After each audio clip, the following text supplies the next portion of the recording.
दोस्तों आपका फिर से स्वागत है मेरे YouTube channel quality of Haryana में। आज हम डिस्कस करेंगे फोरम चेंज मैनेजमेंट के बारे में कि फोरम चेंज को कंट्रोल कैसे किया जाता है।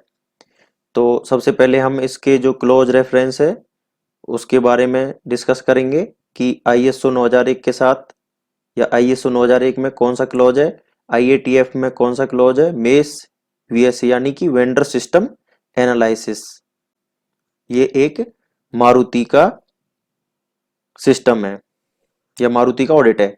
फिर हम डिस्कस करेंगे what is four M change, forum change है क्या, टाइप ऑफ फोरम चेंज कितने तरीके के हैं, मॉनिटरिंग बोर्ड के बारे में जानकारी देंगे। फोरम चेंज टैग, जो फोरम चेंज का टैग है वो किस तरीके का है, how to determine four M change, जो फोरम चेंज है उसको कैसे डिटरमाइन किया जाएगा। आइए सबसे पहले हम फोरम चेंज के क्लॉज के बारे में समझते हैं। 8.5.6 कंट्रोल ऑफ चेंज, ये ISO 9001-2015 में दिया गया है, जिसमें हमें जो हमारे कंट्रोल ऑफ चेंज है यानी कि जो हमारे बदलाव हैं, जैसे फोरम चेंज के जैसे मैन, मशीन, मेथड, मटेरियल, इनमें जो बदलाव हुए हैं उनको हमें कंट्रोल यानी नियंत्रण में रखना है। 8.5.6.1 कंट्रोल ऑफ चेंजेस, ये सप्लीमेंटल हमारा IATF 16949 2016 में दिया गया है कि the organization shall have a documented process to control and react to change that impact product realization, यानी कि जो हमारी प्रोडक्ट की रियलाइजेशन है यानी कि जो हम प्रोडक्ट चाहते हैं उस तरीके का ना बनने दे या इफेक्ट डालते हैं ऐसे जो चेंजेस हैं, जैसे कि मैन यानी कि आदमी में कोई बदलाव हो गया, मशीन में हो गया, या मेथड का कोई बदलाव हो गया, या मटेरियल का कोई बदलाव हो गया, उनको नियंत्रण में रखना होता है। ये किसी भी तरीके के हो सकते हैं, जैसे कि हमारे ऑर्गेनाइजेशन का भी हो सकता है, कस्टमर का भी हो सकता है, सप्लायर का भी हो सकता है। ये इनका हमें सभी का मूल्यांकन करना होता है। अब हम बात करते हैं मेस के हिसाब से कि मारुति के कौन से क्लॉज में इसका जिक्र किया गया है कि जो आपके फोरम चेंज यानी कि जो चेंजेस हैं, बदलाव हैं, उनको नियंत्रण करना है। इसका 3.0 में बताया गया है कि change management define unexpected and plan changes, procedure for changes, record product quality and check result to ensure traceability, यानी कि जो अनप्लान्ड है या आपके जो प्लान्ड है उनको आपको डिफाइन करना है और प्रोसीजर बनाना है इसके लिए, और रिकॉर्ड को आपको मतलब जो इसकी जो रिकॉर्ड है उसको आपको रखना है, और रिजल्ट को इंश्योर करना है ट्रेसेबिलिटी के लिए। तो आइए इसका पर्पज समझते हैं। इस टेक्निक का पर्पज क्या है? Its main purpose it to keep the change in four M change under control which affect the output of desire product. जैसे कि मैंने अभी बताया था आपको कि जो हमारे प्रोडक्ट की डिजायर होती है यानी कि जिस तरीके का हमें प्रोडक्ट चाहिए उसको इफेक्ट डालता है उसको हमारी अचीव करने में। तो ऐसे हमें जो बदलाव है उनको हमें नियंत्रण में रखना है, जैसे मेन, मशीन, मेथड और मटेरियल पर रिस्क को स्टडी किया। रिस्क क्या? लो रिस्क निकला। इन्होंने क्विक रिव्यू किया और उसको कंफर्मेशन दे दी कि आप अपना प्रोसेस जारी रखिए। What is four M change? अब फोरम चेंज होता क्या है? Four M change is defined as any change occurred in man, machine, method, material during production that can be affect product और प्रोसेस पैरामीटर, यानी कि इन चारों चेंजेस में से प्रोडक्शन के दौरान यदि कोई चेंज होता है, जैसे मेन यदि हमने आदमी बदल दिया प्रोडक्शन के टाइम पे, या मशीन में कोई बदलाव कर दिया, या मेथड में कोई बदलाव कर दिया, या मटेरियल में कोई बदलाव कर दिया, तो हमारे प्रोडक्ट और प्रोसेस दोनों पर ये इफेक्ट डालेगा और जो हमें प्रोडक्ट चाहिए वो हमें नहीं मिल पाएगा।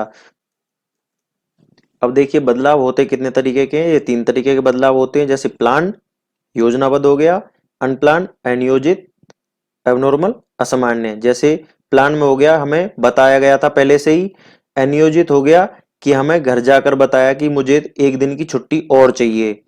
एबनॉर्मल, जैसे देखिए सब कुछ अच्छा चल रहा था, एकदम से बीच में जाके कोई खराबी हो गई, जैसे रिपीटेड हमारा पावर फेलियर हो रहा है अडेनमली, हम ये हमारे हाथ में नहीं होता, कभी भी पावर फेलियर हो सकता है, ये एबनॉर्मल है।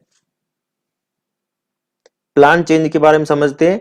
Any change with prior information और confirmation with respect to four M, namely man यानी operator, machine, material, method may be termed as an expected change, जैसे एग्जाम्पल के लिए समझते हैं, एडिंग और removing any pokayoke from machine, यानी कि हमें पहले से ही बताया जाता है कि हमें, जैसे मेंटेनेंस डिपार्टमेंट होता है किसी भी कंपनी में, वो पहले से बता देता है कि हमें इस मशीन में काम करना है या हमें इसमें से पोकायोके निकालना है या इस मशीन का प्रिवेंटिव मेंटेनेंस करना है, तो हमें पहले से ही बता दिया। ये प्लान्ड चेंज हो गया। अनएक्सपेक्टेड चेंज क्या है? Information is given after occurrence of any change without warning या सडन चेंज। जैसे कि अनएक्सपेक्टेड चेंज क्या हो गया? हमें बिना बताए कोई बदलाव हो गया या बिना वार्निंग के कोई अपने आप, जैसे कि एग्जांपल के लिए समझते हैं, टूल डैमेज हो गया या टूल ब्रेकेज हो गया या मशीन में मॉल फंक्शन हो गया या कोई ब्रेकडाउन हो गया या इंस्पेक्शन जो इक्विपमेंट्स है उसका एरर हो गया है या उसका कोई फेलियर हो गया या पावर का, जो मैंने अभी या पावर का कुछ हो गया जैसे मैंने अभी आपको बताया था, या यूटिलिटी सप्लाई में कोई फेलियर हो गया है, तो ये अनएक्सपेक्टेड चेंज है। एबनॉर्मल चेंज क्या होता है? Any change without prior information और suddenly disturb the process to deviate from their normal operating state.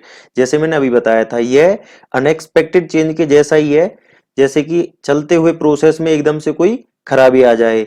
अब मैंने इसकी लिस्ट बनाई हुई है, जैसे customer defect rejection, in house rejection failure, repeated power failure, tool breakage, pokayoke failure, rejected during material handling, यानी कि जो हमारा मटेरियल है वो रिजेक्ट हो जाए हैंडलिंग के दौरान। Process parameter out of specification range, machine producing continuous rejected part, यानी कि जो मशीन है आपकी वो लगातार रिजेक्टेड पार्ट्स बना रही है। अनस्किल्ड ऑपरेटर है या अनआइडेंटिफाइड या मिक्सअप रॉ मटेरियल कोयल या पार्ट्स है या इंस्ट्रूमेंट फाउंड विदाउट कैलिब्रेशन या ETC. How to escalate four M change information in shop floor, हम कैसे उसको, जो फोरम चेंज की जो इन्फॉर्मेशन उसको एस्केलेट यानी कि एक दूसरे तक पहुंचाएंगे। Operator to operator, by display board, first operation to second operation भी हम उसको पहुंचा सकते हैं। तो इस तरीके का इनका डिस्प्ले बोर्ड होता है फोरम चेंज का। जैसे यहाँ पर चेंज, यदि आदमी में कोई चेंज है या जैसे कोई नया ऑपरेटर आया तो हम उस पर टिक कर देंगे, यदि कोई चेंज नहीं है तो हम उस पर क्रॉस लगा देंगे। यहाँ पर जैसे मैंने यहाँ लेजेंड दिया हुआ है कि ग्रीन कलर है नो चेंज का और रेड कलर है चेंज का। यदि कोई चेंज है तो हम यहाँ लिख देंगे कौन सी मशीन पर, जैसे मशीन नंबर 1 पर कोई चेंज है या कौन सा पार्ट चल रहा है या पार्ट में कोई चेंज है, किस तरीके का चेंज है, क्या एक्शन लेना है, किसकी रेस्पॉन्सिबिलिटी है, टारगेट डेट क्या होगी, और रिमार्क्स भी हम उसमें डाल सकते हैं। फोरम चेंज का टैग कैसा होता है? इस तरीके का टैग होता है जिसमें हमें, यदि आदमी में कोई चेंज है तो आदमी पर क्लिक कर दिया, मशीन में कोई चेंज है तो मशीन पर, मटेरियल या सॉरी मेथड में कोई चेंज है या मटेरियल में कोई चेंज है तो हम उस तरीके से यहाँ पर लिख देते हैं। जैसे उसका पार्ट नेम भी लिख सकते हैं, पार्ट नंबर लिख सकते हैं, मशीन का नंबर लिख सकते हैं, ट्रायल डन बाई, और रीजन फॉर चेंज, चेंज का कारण क्या था। यहाँ पर सभी जो कंसर्न डिपार्टमेंट है उनके साइन ले लिए जाते हैं। Location to be defined for during four M change material, इसकी लोकेशन भी डिफाइन करनी चाहिए कि जो बदलाव के दौरान जो मटेरियल है वो कहाँ रखा जाएगा।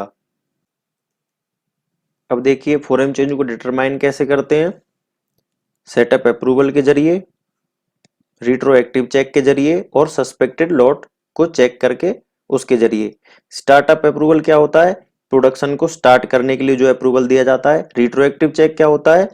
जो जैसे कोई नया ऑपरेटर आया या फिर हमारे कोई प्रोसेस में कोई चेंज हुआ, यानी कि चेंज होने के बाद का जो चेक यानी कि जो इंस्पेक्शन होता है उसको हम रिट्रोएक्टिव चेक बोलते हैं। सस्पेक्टेड लॉट यानी कि हमें किसी लॉट पर कोई संदेह है तो हम उसको उसके जरिए भी हम उसको डिटरमाइन कर सकते हैं।